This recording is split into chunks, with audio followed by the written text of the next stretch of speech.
Okay, let's learn about what it takes to be a server at Williams College events. First thing to keep in mind is much like if you're just a host, you must accept and carry out full responsibility of all aspects of the event, including compliance with all Massachusetts state law concerning alcohol. This means not over-serving, not serving in large quantities, making sure that they are measured pours. Everything that you have learned in your TIPS training or will learn in TIPS training must be applied, as well as the fact that anyone under the age of 21 cannot be served alcohol. You must comply with all registration form information, similar to what a host must comply with. You must sign for alcohol at the beginning of the event. You are generally going to be the person that does sign for this. Although a 21 plus host is able to do so, ideally the server is the only person that has hands on the alcohol throughout the course of the night, meaning that you must be 21 years old to be a server. You must arrive substance-free at the start and remain so throughout. This means, again, any alcohol, drugs, any kind of medication that might make you drowsy or impair your judgment, you need to make sure that you are at 100% to be actually serving or hosting at college events. That is because you are supposed to judge the ability of others to be in a safe space, and also to make sure that no one is intoxicated that you're serving, and keeping an eye on certain details such as identification, and age of the different individuals at the parties. Use bracelets supplied by Student Life to identify of-age guests. Again, these are bracelets that we provide at no cost to student organizations in order for you to identify people that have had their IDs checked, to make sure that they are of age in order to get alcohol at our events. Serve the alcohol only to of-age identified with a wristband. If you see a wristband on their wrist and you don't believe that they are actually 21, maybe they got this bracelet passed to them by somebody, do ask for their identification. If they cannot provide identification, that means that they did not get into that event with an ID, and thus could not have gotten a bracelet.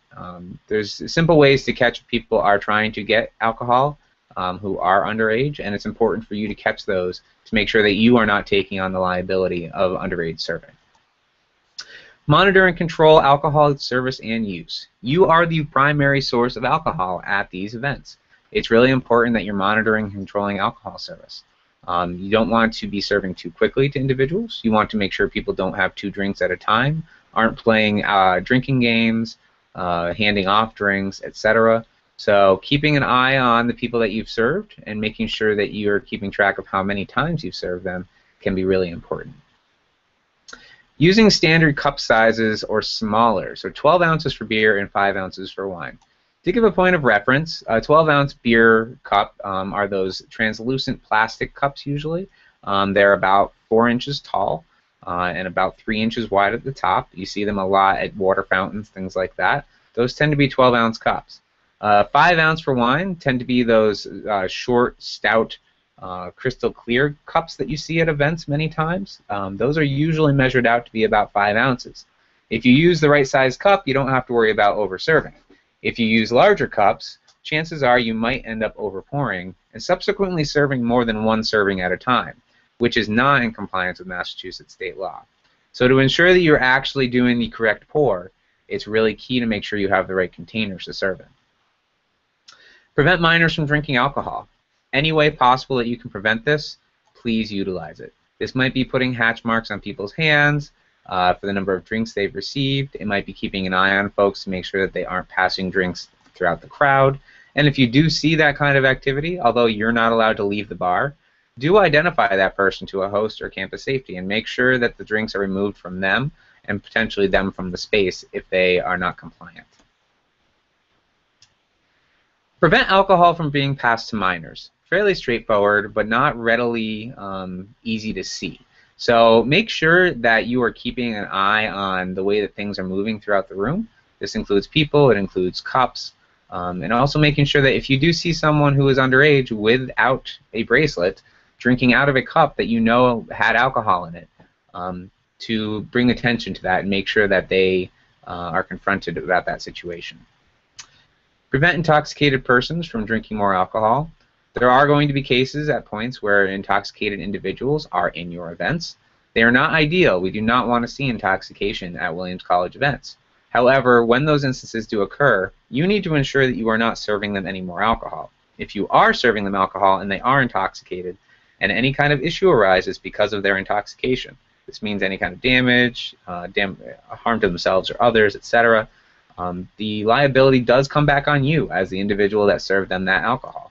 So to make sure that you're not putting yourself in danger, ensure that anybody that you're serving is not intoxicated. You're going to want to use the skills that you learn in TIPS in order to ensure that your people skills are in tune and make sure that you can see all the different intoxication factors of the individual.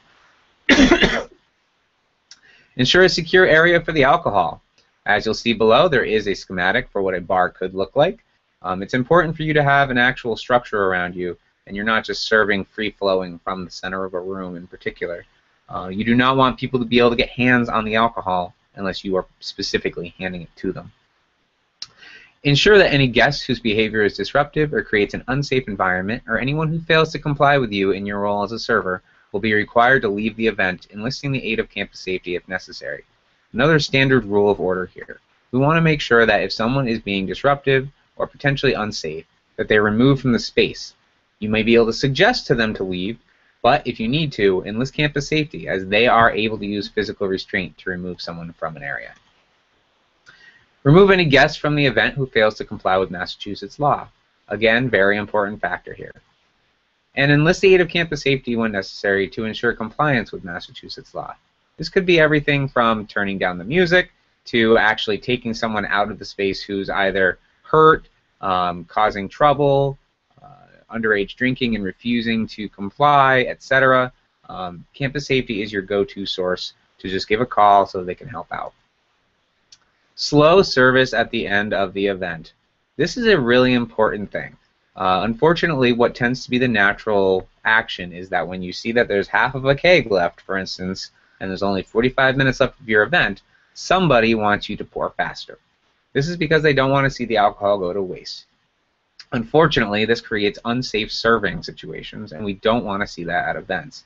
If we do see it at events, it could immediately impact you and others within the space.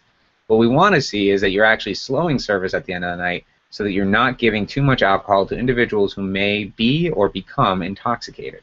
So ensure that you are serving appropriately and responsibly, and slow service at the end of the night to both cover yourself and others.